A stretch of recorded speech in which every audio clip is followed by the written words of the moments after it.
श्री गणेशाय नमः, श्री सरस्वती नमः, श्री सद्गुरु रामचंद्राय नमः, श्री गुरुभ्यो नमः. पुन्हा भगवंत गरुडाला सांगू लागलेले आहेत की 12व्या दिवशी च्या पूर्वीच्या 2 पिंडामध्ये पिंड मिसळावं असं जे श्राद्ध आहे ते कुणी म्हणतं की 12व्या दिवशी करावं, कुणी म्हणतं अलीकडं करावं. आणि म्हणून 12व्या दिवशी अनेक जणांनी सांगितलेलं आहे की ते 12व्या दिवशी करावं. ते मुलानं ते सपिंडीकरणासाठी काय करावं, कोणत्या दिवशी करावं अशी अनेकांचे अनेक मतं आहेत. जसा देश असेल त्याप्रमाणे ती मतं आहेत. तर देशाचारानुसार ही सपिंडी करावी. 12व्या दिवशीचा असणारा विचार सपिंडी विधानासाठी मांडला गेलेला आहे. मग आधी महिन्याचं असणारं श्राद्ध पूर्ण करावं आणि मग अशी 12 श्राद्ध झाल्याच्या नंतर 12वा श्राद्ध म्हणजेच वर्ष श्राद्धाच्या दिवशी करावं असं काही जणांचं मत आहे. म्हणून 11व्या दिवशी शुद्ध बुद्ध अशा मुखकर्त्याच्या याने पूर्ण झालेला आणि तोच असणारा कालांतराने थोरला मुलगा जो आहे त्या थोरल्या मुलगानं सपिंडी करावी. पूर्वी इतरांनी केलेले असेल तरीसुद्धा त्या ज्येष्ठ मुलानं सपिंडी करावी असं एक मत आहे. त्याच्यामुळं श्रोत्यांनी विपरीत मानू नये. पितामह प्रपितामह म्हणजे वडील आजोबा पंजोबा अशा पद्धतीनं सपिंडी करावी. आणि स्त्री पिंडाचे 4 पक्ष आहेत. ते एक शरीर चितेमध्ये शरीर घालत असताना भरत्यासह सपिंड प्रकार निर्विचार असा आहे. जर राक्षसी पद्धतीनं त्या स्त्रीचा विवाह झालेला असेल तर तिची सपिंडी तिच्या वडिलांनी करावी असं सांगितलं गेलेलं आहे. सासू आदी करून 3 जण क्षण सपिंडीसाठी मिळवाव्या. देशकुलाचार अतिक्रमण करू नये असं शास्त्रांना सांगितलं गेलेलं आहे. सपिंडी करावी आणि त्याच्यामुळं प्रेतकार्य जर राहिलं गेलेलं असेल तर पुन्हा त्याला ते शवत्व प्राप्त होतं. म्हणून सपिंडी करावी. त्याचप्रमाणे एकाला उद्देशून श्राद्ध करणं 16 श्राद्ध अभिनव सांगितली गेलेली आहेत आणि त्याच्यामध्ये कृत सपिंडी असं 16वं पर्व आहे असं गरुडाला भगवंत सांगतायत. आणि सपिंडीकरणाच्या पूर्वी प्रेतशुद्ध जसं जीवामध्ये सपिंडी झाल्यानंतर अभिनव पितृलोकाच्या ठिकाणी तो जातो. म्हणून प्रेतलोकम परित्यज्य पितृलोकम समाश्रयेत तेन समानतां याही विहरस्व यथा सुखम. या मंत्राने प्रेताला अर्घ द्यावा. त्याचप्रमाणे मंत्राने पिंडयोग करावे. चतुर्थाच्या निवृत्तीसाठी अर्घ्यपिंडाचा पिंड करावा. त्याच्यानंतर वायू सोडून देऊन शोक दूर कर्मी अशी गाय पिंडस्थानी दान द्यावे आणि त्या वासरासहित तिची विधिवत पूजा करावी. त्याच्यानंतर कामकाल या नावाचं श्राद्ध देव आहे. विश्वदेव असं म्हटलं गेलं आहे. आणि म्हणून ब्राह्मणाने त्याच्यासाठी वस्त्रभरण अलंकारांनी त्या विश्वदेवाला सुशोभित करावं. त्याच्यानंतर त्याच्या पदनाम 8 प्रकारचे आहेत. शुभाशिरत्न सोनं आहे. दक्षिणाधिक संपूर्ण देवाकडे ब्राह्मणाकडे 2 आणि 3 पितराकडे 1 प्रेतासाठी बसवावा.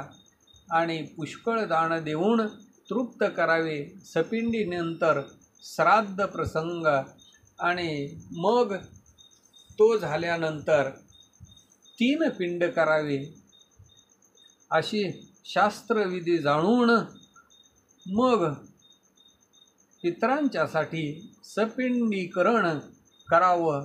पृथक असं वेगवेगळे शास्त्र करावे तरी पुन्हा मग ती प्रेतयोनी त्या सपिंडाच्या योगे करून प्राप्त होणार नाही आणि म्हणून त्यालाच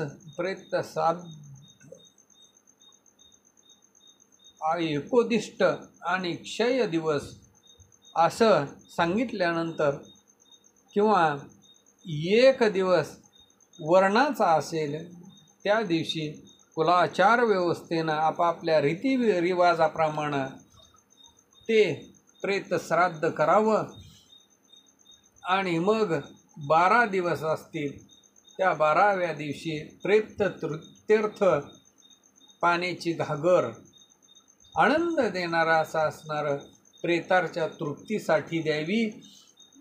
11व्या 12व्या दिवशी दिवस 11वा आणि 12वा दिवस जर काहीच न देता गेला तर तो मात्र अतिशय वाईट आहे. म्हणून तो दिवस शून्य जाऊ नये, ज्याच्यामुळं प्राणी प्रेत लोकाच्या ठिकाणी पोचला जाईल. म्हणून 11व्या 12व्या दिवशी दान करावं आणि मग त्याच्यानंतर प्रेत निश्वास कोपाग्नीने म्हणजे क्रोधजन्य श्वास आग्नीनं कुलक्षय शापान होतो आणि दरिद्री दुर्दशा त्या प्रेत कार्य न केल्यामुळं प्रेत कार्य न करणाऱ्याला ती पीडा करते. म्हणून श्राद्ध कार्य विवाहरीती तशाच पद्धतीनं निश्चितपणानं वैदिक होऊन लौकिकपणानं बली सपिंडी जोपर्यंत होत नाही तोपर्यंत सपिंड अशुद्ध असतो. त्याच्या घरी अन्नही घेतलं जात नाही आणि म्हणून ब्राह्मणाशी कोरडं अन्न 12व्या दिवशी द्यावं. पाणी त्याच्यानंतर तांबूल म्हणजे पान असेल, मीठ असेल, इंधन असेल म्हणजे काही अग्नीची साधनं त्याच्यामध्ये लाकडं असतील किंवा इतर काही असेल, गाईचं दूध असेल ते द्यावं. अक्षय तृतीया असेल, मकर संक्रांती असेल, दुर्वाष्टमी असेल, ती प्रेताप्रती त्या पर्वणीचा काळ असतो. म्हणून या दिवशी भक्तिपूर्वक दान करावे. नास्तिक बुद्धी अवलंबून जो प्रेत कार्य करणारा नाही ते प्रेत शापानं त्याची संतती हानी होते आणि त्याच्यामुळं आयुर्वेदिक शास्त्राप्रमाणे सपिंडीकरण करावं, त्याच्यामुळं शुद्धी होते. प्रेत कार्य जो करत नाही तो स्वधर्माशी अनाधिकारी असतो आणि त्याला पंक्तिदूषण असं म्हटलं गेलेलं आहे. म्हणजे त्याच्या पंक्तीला बसून कधीही जेवण करू नये.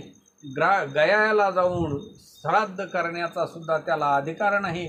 दर्श श्राद्ध किंवा महाळ श्राद्ध असेल, सपिंडी झाल्यानंतर शुद्ध निसंदेह करावं.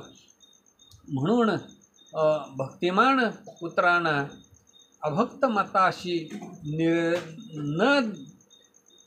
निर्धार करता आणि स्त्रिया ज्या आहेत त्या स्त्रियांच्याही बाबतीमध्ये जे बारसं झालेलं नाही, शुद्ध आहे, ते वेद मंत्रानं वर्जित आहेत. स्त्रियांनाही म्हणून विपत्तीच्या अधिकारी पुरुष तरी अधिकार मात्र स्त्रियस प्राप्त झाला आणि म्हणून 10 अधिक सपिंडामध्ये निशेष जी पत्नी आहे त्या पत्नीनं यथाविधी ते सपिंडी करावे. शूद्र स्त्रियांचे उपण करू नये. शूद्राशी मंत्रविधान नाही. मंत्रस्थानी नमा म्हणून शूद्रांचा विधी पूर्ण करावा.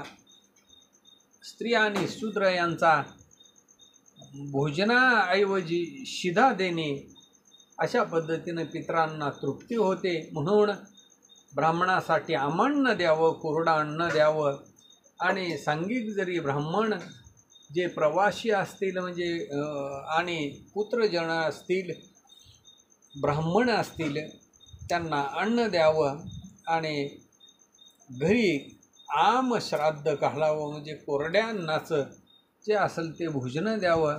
जर पत्नी रजस्वला असेल म्हणजे ऋतुकाळ असेल, तिला स्वयंपाक करण्याचा अधिकार नाही, त्यावेळेला मग आमश्राद्ध विध त्या मुलानं करावा. म्हणजे त्या दिवशी कोरडं जे काही अन्न असेल खाण्याचं ते द्यावं. म्हणून दैवयोगानं एकाच दिवशी जर दाम्पत्याला मरण आलेलं असेल तर स्त्रीसह पिंडी त्या पतीचीही एकतंत्रानं करावी. आणि एकदा जर पुष्कळ मेलेले असतील तर त्याचा क्रियाधिकार एकालाच आहे. प्रामुख्याने मुख्य क्रिया यथाविधीसहित पूर्ण करावे. अन्य दुसरे जे आहे ते दुसरा जो शास्त्रोक्त असा दुसरा अधिकारी आहे त्यानं करावे. तिसऱ्या दिवशी दुपारी पूर्वी श्रवण दानमानानं पूजन करावे, श्रवण करावे. आणि अस्थिक्षेपाच्या क्षयासाठी अनेक श्राद्ध सांगितले गेलेले ते करावे. आणि जर भक्तिमान असा पुत्र असेल तर त्यानं ते निश्चित करावं. आणखी एक मत पूर्व सांगितलं गेलेलं आहे की ब्रह्मदेवानं यमधर्माला सांगितलं की तू काय कर, प्राण्यांना संयमाचं असणारं राज्य संयमपूर्वी जे आहे ते राहण्यासाठी दिली. पापियांना कर्मानुसार दंड करावा अशी आज्ञा दिली. असं बोलल्यानंतर यमधर्म जो आहे तो हात जोडून ब्रह्मदेवाला बोलतो आहे, म्हणू लागलेला आहे, अनंत कर्मणाराचे आहेत लोक, हे अनंत कर्म करत आहेत आणि त्यांची संख्या कशी कळेल त्याची चिंता मला होऊ लागलेली आहे. आणि मग ब्रह्मदेव म्हणू लागले, मी सांगतो ते ऐक. 12 देव जे आहेत त्या 12 देवांचं असणारे संख्या सांगितली गेलेली आहे आणि तेच देव त्या क्षणी निर्मिळे आणि त्यांनाच या सर्व लोकांची करणी त्यांच्यापासूनच कळली जाईल. जे जे कर्म ज्या ज्यावेळी मनुष्य करील त्या त्या स्थळी काया वाचानं मनानं ते सर्व त्या 12 देवांना कळालं जाईल.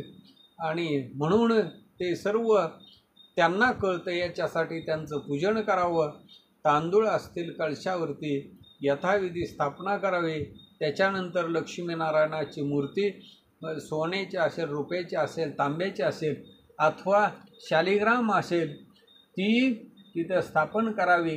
13 ब्राह्मणांना बोलून वस्त्र आणि भूषणाने पूजन करावं.